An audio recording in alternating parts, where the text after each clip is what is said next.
What is up, everybody, and welcome back to the Slakks YouTube channel. Today we are jumping into the Pokemon Unite game update. It is the first game update that's been added to Pokemon Unite after its initial release, and I'm going to give my overall opinions on the Pokemon pre and post nerf and or buff, alongside some other very interesting information in regards to the spectate feature that'll be introduced to the game, which might give some people some pretty cool ideas into the future of competitive Pokemon Unite. This patch just went live today, August 4th at 12 a.m. PDT, and I did have the opportunity to jump in and try most of the characters that were buffed and or nerfed.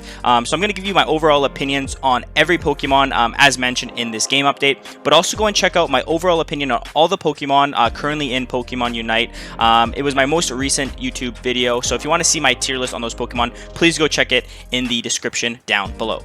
Let's jump on into the Pokemon Unite game update. As mentioned, this was just released August 4th, 2021, and the main update details being bug fixes, text fixes, and the spectate feature test release. I'm going to jump into this a little bit later in the video. I think this is a really good inclusion for the Pokemon Unite competitive community, alongside a potential to have Pokemon Unite Esports, but this will be at the end of the video, and we'll get into everything that I think about that feature later on.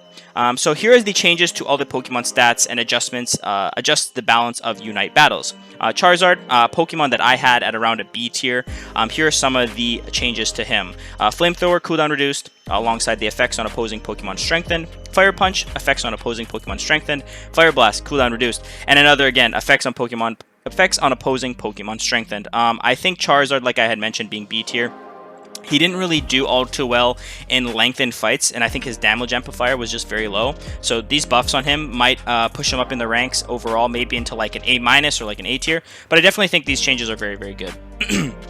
Jumping on into Talonflame, very similar. Acrobatics damage dealt to opposing Pokemon increased. Aerial Ace increased. Aerial Ace Plus, the buff if you do select this talent, is increased, alongside the fly damage to opposing Pokemon increased. In terms of the Speedster class, Talonflame was definitely one of the weaker Pokemon. Definitely didn't have that overall damage amplifier that you wanted. Didn't necessarily lack in the mobility, but just didn't really have the highest damage. So these increases are pretty generic, and I think they're pretty good for Talonflame as a whole. So Venusaur, I think, was one of the lowest rated Pokemon on my tier list. And I just didn't think that Venusaur did all too well in the damage aspect, being an attacker class. But Sludge Bomb damage dealt to opposing Pokemon increased, and the effects on opposing Pokemon strengthened. I think Sludge Bomb was definitely the better spec to go previously. I definitely think that either spec weren't necessarily that good, but this Sludge Bomb increase, as I've just been playing it, it has made Venusaur a lot more popular and has made the Pokemon pretty solid overall in a team comp. I definitely think Venusaur lacks in some ways, including like the mobility scenario, but I definitely do see Sludge Bomb having a big benefit on Venusaur as a whole. Petal Dance move also got a move upgrade, and Solar Beam cooldown reduced. Solar Beam damage is pretty insane, actually, so I definitely think this cooldown reduction allows Solar Beam to be used more consistently, alongside amplifying your damage in an overall team fight. And I think that was kind of the big thing with Venusaur, is you kind of wasted all your cooldowns, and you just kind of had to sit and wait. And the auto attack isn't necessarily the best either, so these changes are definitely very good. The Unite move, Verdant Anger, damage dealt to opposing Pokemon increased. Again, just to kind of increase that. Absol, basic attack is a bug fix. Night Slash, damage dealt to opposing Pokemon increased, and Sucker Punch, damage dealt to opposing Pokemon increased. Same thing with Talonflame. Absol had a problem of not necessarily lacking in the mobility, but just not having the highest damage amplifier. Obviously, we know Gengar is most likely going to be getting nerfed in this, alongside probably Zeraora. But I just didn't think that the damage amplifier on Absol overall just wasn't that good. I don't really know what this means by the basic attack bug fix. Maybe it could be the third attack and or just the basic attack animation. But overall, I think this is good for Absol players. I personally, I do like Absol, but I prefer obviously Zera and Gengar. But we'll see. Maybe now I can kind of jump in and play a little bit more of Absol. Wigglytuff, the following stats have been increased: defense, special defense, and HP. Double Slap, damage dealt to opposing Pokemon increased, and effects on opposing Pokemon strengthened. Sing, effects on opposing Pokemon strengthened. Dazzling Gleam, bug fixes. So Wigglytuff, I have been playing a lot of Wigglytuff and been seeing a lot of Wigglytuff, and I think Wigglytuff could actually jump into a higher echelon in terms of the tier list that I had mentioned. I definitely think Wigglytuff doesn't have the best damage, but overall plays pretty solid if you have a good team comp around Wigglytuff and or just have teammates that follow up with you in team fights.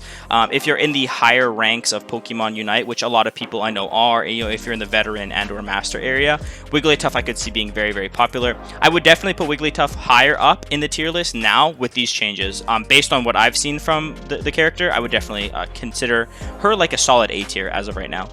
Eldegoss, Cotton Guard, cooldown lengthened, HP restoration decreased. Cotton Spore, cooldown reduced, effects on opposing Pokemon strengthened. This move's defense, special defense increase have been strengthened. Unite move Cotton Cloud Crash, HP restoration decreased. So Eldegoss was kind of just one of those characters that was put into like you pick you pick these two talents, you don't really pick the other talents, including like Cotton Spore. That's why it's getting buffed pretty heavily. I think being one of those characters that is able to put out a lot of healing comparative to other characters, they're obviously going to have to do something with Eldegoss, as when they initially released the game, she just had way too much healing, zone, a very, very strong ultimate, and etc. So overall, I think Eldegoss, these nerfs are pretty good. I don't think she would go down too far on the tier list, but I think these are definitely needed and are definitely warranted because she was one of the only support characters picked. Mr. Mime was picked in ways a little bit differently, but Eldegoss was just so good at keeping people alive if you have a character that's popping off like a Gengar or a Zera. So I definitely see these Eldegoss changes being pretty good, and maybe it'll allow people to try out a couple new talents, not just picking the same repetitive ones as well. So Cinderace, the following stats have been decreased.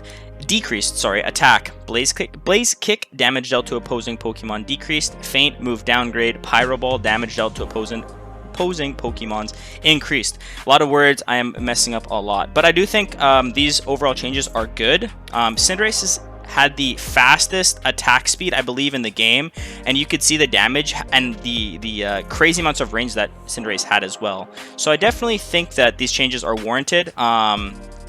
The Blaze Kick amplifier, I believe, gives you an attack speed buff as well, so I don't necessarily see this not being picked anymore. This will probably still be picked just based on the fact that you have that like machine gun style. After you use the ability, you get like an attack speed multiplier, so I definitely would probably still see this, and I don't think people necessarily really pick Blaze Kick for like a burst damage build, but I definitely could see this being changing things up for Cinderace players, but it'll still be picked 100%. Faint and Pyro Ball, these make sense. Faint move downgrade. I'm not necessarily sure what the downgrade means. Is it meaning in terms of the speed or of the abilities? I'm not 100% sure. I also do want to mention in this video, they don't really necessarily give you the best overall structure by just saying a bug fix and or downgrade and etc. If they were able to actually give us percentages and base amounts, I think that would be a lot better for the game. Obviously, this is kind of like a different style MOBA, so I 100% understand where they're coming from in terms of coming in with patch notes. But again, it would be really nice. Being a MOBA people like to see the stats, the overall numbers, the baselines, and etc. So I think those definitely need to be added for the future of this game to be more competitive and have a more competitive community. So those are some things that I wish were changed. But to continue on, Gengar basic attack bug fix. Not necessarily sure again what this means. Shadow Ball, damage dealt to opposing Pokemon increased. Hex move downgrade and Dream Eater move upgrade. So they kind of want to get away from the Shadow Ball Hex combination, which is very, very aggressive and did a lot of damage, similar to like for my League of Legends players like Kassadin before they had to nerf him like 3 times. That was kind of the same thing that I've been getting from other Pokemon Unite players.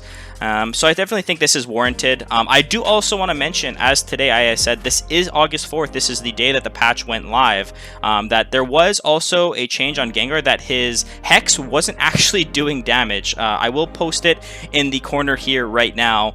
This was based off of the Pokemon Unite Twitter account, and they had mentioned that there's some problems with Hex currently where you're just not doing any damage to people. So definitely take that into consideration for the next couple days until they fix that if you are wanting to play Gengar. Dream Eater getting a move upgrade is good. I personally haven't tried a Dream Eater build yet, but I could see it having a little bit of play, potentially. Zeraora, my most played Pokemon as of right now. Spark bug fixes, Wild Charge, damage dealt to opposing Pokemon increased, cooldown reduced. Unite move, Plasma Gale, damage dealt to opposing Pokemon decreased. I think this is definitely warranted for the Plasma Gale Unite move. I'm going to put a video up here right now, actually, of a crazy combo that I did, like basically 1v5ing everyone with my ultimate. This nerf is good, but I actually think that overall Zeraora could have been nerfed a little bit more. This Wild Charge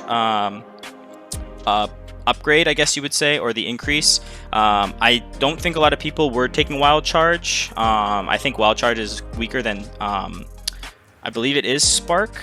I can't remember the other talent name, but overall I don't think people take Wild Charge all too much because it was kind of removing you from team fights a lot of the time. So we'll see. I still think Zeraora is going to be probably S tier and or A+ tier, so we'll definitely see about that. Cramorant, Whirlpool, damage dealt to opposing Pokemons decreased. Dive, damage dealt to opposing Pokemon increased. Okay, so I haven't seen a very large amount of Cramorant.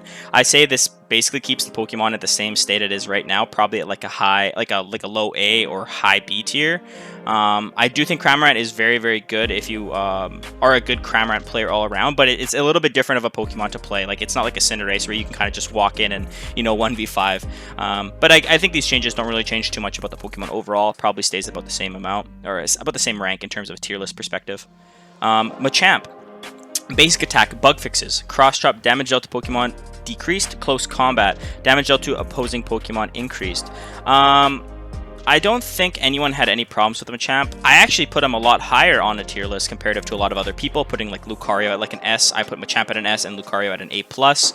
I still think Machamp is very, very good based on, you know, like the bulk up unstoppable, the submission build that a lot of people have been going. I don't really see this affecting it too much. Cross chop was really strong because of the fact that it gave you a lot of mobility. I don't really think the damage reduces the effectiveness of this character based on the fact that, again, you can use it every like 5-6 seconds, and being able to jump in and out of fights a lot with submission makes a lot of sense. I mean, the damage on it was pretty high at the later stages, you know, around the Zapdos fights and stuff like that. But overall, I don't think this changes the Pokemon too much. I still am going to probably put him at like an S and or an A+ tier based on my opinions of playing the Pokemon recently and as of today. So probably going to keep the Pokemon at the same area. Lucario, Power Up Punch, Bug Fix, Bone Rush, Bug Fix. Again, Bug Fix, we don't really necessarily know what that means. It could be the way that you interact with the character while you're using the ability, how the ability looks, how the ability feels, etc. So I hope that they actually kind of tell us a little bit about what these bug fixes actually entail come the future Pokemon game updates. Greninja, Basic Attack, Bug Fixes. I do know this one, there was like a weird thing where like when he would auto attack, it wouldn't show at times. I've seen that on Twitter a few times. So yeah, I think that's a one basic attack that I actually do know of, but that's me doing my own research again. Alolan Ninetales, Snow Warning, Bug Fix. Don't really know again what that means. It could just be the way that the ability interacts, or the way that something doesn't look on the game. But hopefully, again, we see that in some future videos. So obviously, you can see the title of this video, the Spectate feature test release. A test release of the Spectate feature will be performed from 8/4/2021 up until 8/6/2021 at 12 a.m. PDT. So for 2 days, or sorry, for 3 days, we will be able to look at the Spectate feature test release. I think this is really, really big for Pokemon Unite and the competitive community within Pokemon Unite. A lot of streamers are playing this game. They like the game. Obviously, we do know a lot of people have been putting videos up, the pay-to-win feature, which has pushed some people away from kind of trying it or giving this MOBA a chance if you are people that play, you know, League of Legends or Dota or Heroes of the Storm. I do really like this game. The concept of the game is very, very well done. There have been some tournaments already that have been played, or like in-house leagues, I guess you would call it. But I think the Spectate feature allows you and or might foresee some possibilities of having Pokemon Unite Esports. The Pokemon company does have a lot of Pokemon tournaments, you know, Pokken tournaments, sorry, the trading card game, all alongside like the Sword and Shield community and etc. So I definitely could see Pokemon Unite having some sort of competitive some sort of like competitive community or a competitive esports or qualifier or something along those lines that would allow us to kind of branch into the MOBA genre and kind of take a good hold of the possibilities of picking up like people that used to play certain MOBAs and bringing them into this game. So this spectate feature might tease us for the future of an esport in Pokemon Unite, and I think that's something that is very nice to see. We already do have lobby service functionality in the game, which a lot of games when they first came out did not have that, including League of Legends. I remember the first patches in a lot of games like League and Dota that amplified the game into further eyes, into further heights, and this spectate feature can do that for competitive Pokemon Unite and making it a potential esport in the future.